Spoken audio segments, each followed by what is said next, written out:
여러분, 오늘은 21세기 대군 부인 5화, 6화 같이 정리해 볼게요. 이번 화는 진짜 감정선이 확 터지는 구간이라서 보면서 숨 막히는 장면도 많고 설레는 장면도 많았습니다. 바로 시작해 볼게요. 5화는 사고 이후 이야기부터 시작됩니다. 어린 왕이 성의주의 차를 타고 있다가 사고가 나고 이안대군은 그 현장에서 큰 부상을 입죠. 결국 어깨 수술까지 하게 됩니다.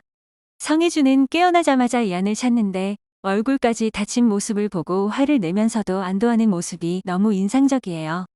볼건 얼굴밖에 없는 사람이 라고 소리치는데 이게 단순한 농담이 아니라 걱정이 터져나온 거죠.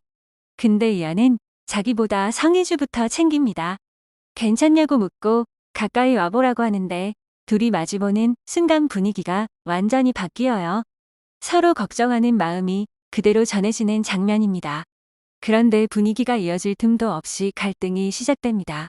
이안은 먼저 태어나고 그 이후로 성의주와 연락이 끊겨요.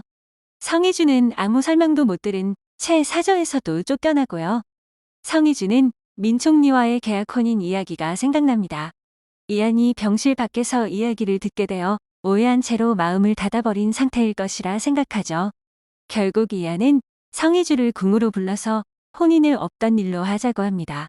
이유는 단 하나, 계속 위험해지기 때문이에요. 여기서 이안의 과거가 드러나죠. 어린 시절 교통사고로 어머니를 잃었던 기억, 아무것도 하지 못했던 자신에 대한 죄책감. 그래서 이번엔 지키고 싶었던 겁니다. 방법이 이별이더라도요. 하지만 완전히 놓지는 못합니다.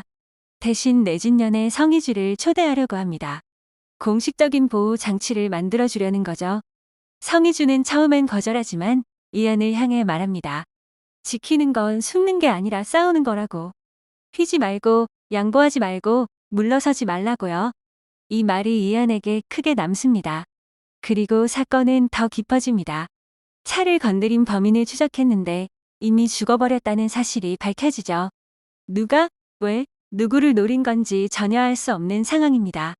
결국 성의주는 내진년에 참석하게 되고 드레스 코드까지 무시한 채 등장합니다. 그리고 모두가 보는 앞에서 이안은 그녀에게 다가가 팔짱을 끼고 데뷔 앞으로 당당히 나아갑니다.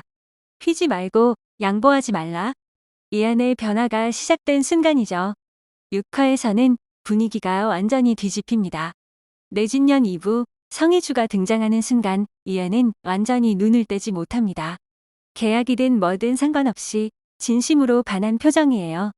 그리고 모두가 보는 가운데 둘은 춤을 추고 음악이 멈춘 순간 이안이 무릎을 꿇습니다. 반지를 꺼내고 청혼을 하죠. 이건 진짜 예상 못한 전개였어요. 헤어지는 줄 알았던 관계에서 공개 청혼이라니. 성의주도 놀라지만 결국 받아들입니다. 그리고 어린 왕 앞에서 혼인을 허락해 달라고 하죠. 데뷔는 반대하지만 왕이 직접 허락하면서 상황이 완전히 뒤집힙니다. 이안은 여기서 멈추지 않습니다. 데뷔에게 형의 유언이 조작됐다는 사실까지 언급하면서 그동안 숨겨졌던 권력 갈등도 드러나기 시작합니다. 이후 둘은 다시 같은 공간으로 돌아오고 혼인 계약서를 쓰면서 티격태격하는데 이 장면이 또 굉장히 귀엽습니다. 질투까지 섞이면서 관계가 완전히 바뀌었다는 게 느껴져요. 그리고 마지막 장면. 성의주는 이안을 데리고 요트 위에서 궁이 아닌 완전히 자유로운 시간을 보내죠. 하고 싶은 거 다 해보라고 말해주고 둘은 배 위에서 바람을 맞으며 행복한 자유를 느끼며 서 있습니다. 마치 타이타닉 같은 장면이죠. 그리고 결국 이안이 성의주에게 입을 맞춥니다. 처음으로 진짜 감정이 확인되는 순간입니다. 계약 관계가 아닌 진짜 사랑이 느껴지는 장면이었어요. 5화, 6화는 단순한 로맨스가 아니라 상처, 보호, 권력, 그리고 선택이 다 얽혀있는 이야기였습니다.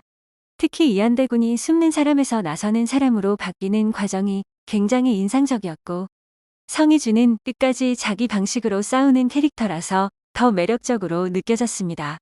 앞으로 이 둘이 함께 싸우게 될 궁안의 권력 싸움, 그리고 사고의 진실까지 어떻게 풀릴지 정말 기대됩니다.